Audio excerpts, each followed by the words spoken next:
Comment faire pour diminuer les douleurs quand on est en position assise, quand on travaille? Eh ben, c'est ce qu'on va voir dans cette vidéo. Je m'appelle Guillaume et je suis coach sportif en exercice. Je vais vous montrer aujourd'hui 4 mouvements qui ont pour but de diminuer vos douleurs quand vous êtes en position assise. Alors il faut savoir que la position assise, elle n'est pas forcément mauvaise en soi, c'est simplement le fait que vous passez beaucoup de temps dans une même posture. Ce qui va être mauvais, c'est que vous allez passer beaucoup de temps dans une ou deux postures toujours les mêmes et c'est ce qui va à terme créer des déséquilibres. Et donc nous, on va travailler sur des mouvements qui ont pour but de vous faire regagner un petit peu de mobilité dans les régions où c'est souvent un peu tendu et où ça peut faire un peu mal. Donc le premier exercice, c'est un travail de mobilité des cervicales. L'objectif là, c'est de faire bouger un petit peu votre nuque. C'est un mouvement qu'on a déjà vu dans une précédente vidéo, mais il a l'avantage d'être vraiment très efficace. C'est le pigeon. Pour faire le pigeon, c'est très simple et je me remets de profil pour que vous puissiez bien me voir. Vous allez tout simplement avancer le nez et le reculer. J'avance, je recule. J'inspire, je souffle.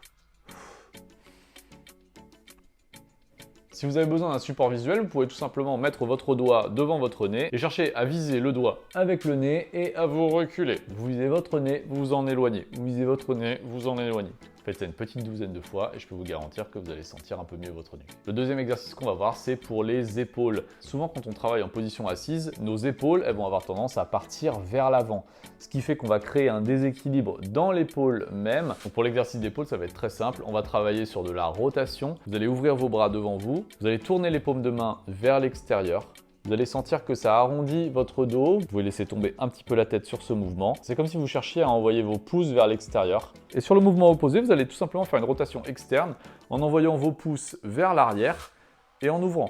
Là, vous êtes tout simplement Tony Stark dans la place. Vous repassez sur une rotation interne avec les pouces qui repartent de l'autre côté et une rotation vers l'arrière avec les pouces qui vont derrière vous.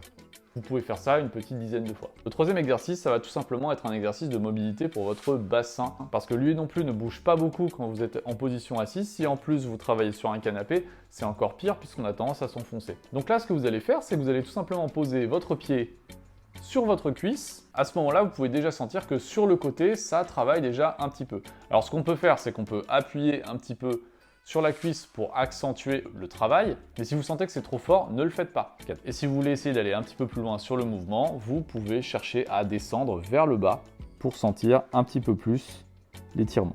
Vous pouvez faire ça 8 à 10 fois des deux côtés. Ouh, je suis moins souple de ce côté-là, moi. Et le quatrième et dernier exercice, c'est un travail d'extension thoracique. L'objectif ici, c'est de contrebalancer la flexion dorsale vers l'avant qu'on va avoir quand on travaille sur l'ordinateur. Donc là, ce que vous allez faire, c'est que vous allez joindre vos mains en prière et partir le plus haut et le plus loin possible vers l'arrière. Si vous êtes sur une chaise, n'hésitez pas à vous appuyer sur votre dossier. Partez en arrière, allongez-vous le plus loin possible, levez un petit peu la tête, ramenez et repartez. Sur cet exercice que vous pouvez faire aussi une dizaine de fois, vous allez ressentir le travail à la fois dans les lombaires, mais aussi sur l'extension de toute la colonne vertébrale. Et c'est ça l'objectif de cet exercice. Voilà, si vous pratiquez ces 4 exercices, je peux vous garantir que vous allez regagner de la mobilité et vous allez avoir beaucoup moins de douleurs au quotidien. Mais le plus difficile, c'est de prendre l'habitude de faire ces exercices. Et si la mise en place d'habitudes durables pour la santé vous intéresse, sachez que j'ai mis en place une formation vidéo gratuite de 7 jours qui vous montre comment développer des habitudes pour vous maintenir en bonne santé tout au long de votre vie. Cette formation vidéo est gratuite et le lien se trouve dans la description de cette vidéo. Voilà, cette vidéo est maintenant terminée. Si elle vous a plu, n'hésitez pas à lui mettre un petit pouce bleu. Ça aide beaucoup au référencement de cette chaîne. Ça m'encourage également beaucoup à continuer. N'hésitez pas également à vous abonner pour ne pas rater les prochaines vidéos et à mettre un petit commentaire. Ça fait toujours plaisir. Moi, je vous dis à bientôt pour une prochaine vidéo. Ciao!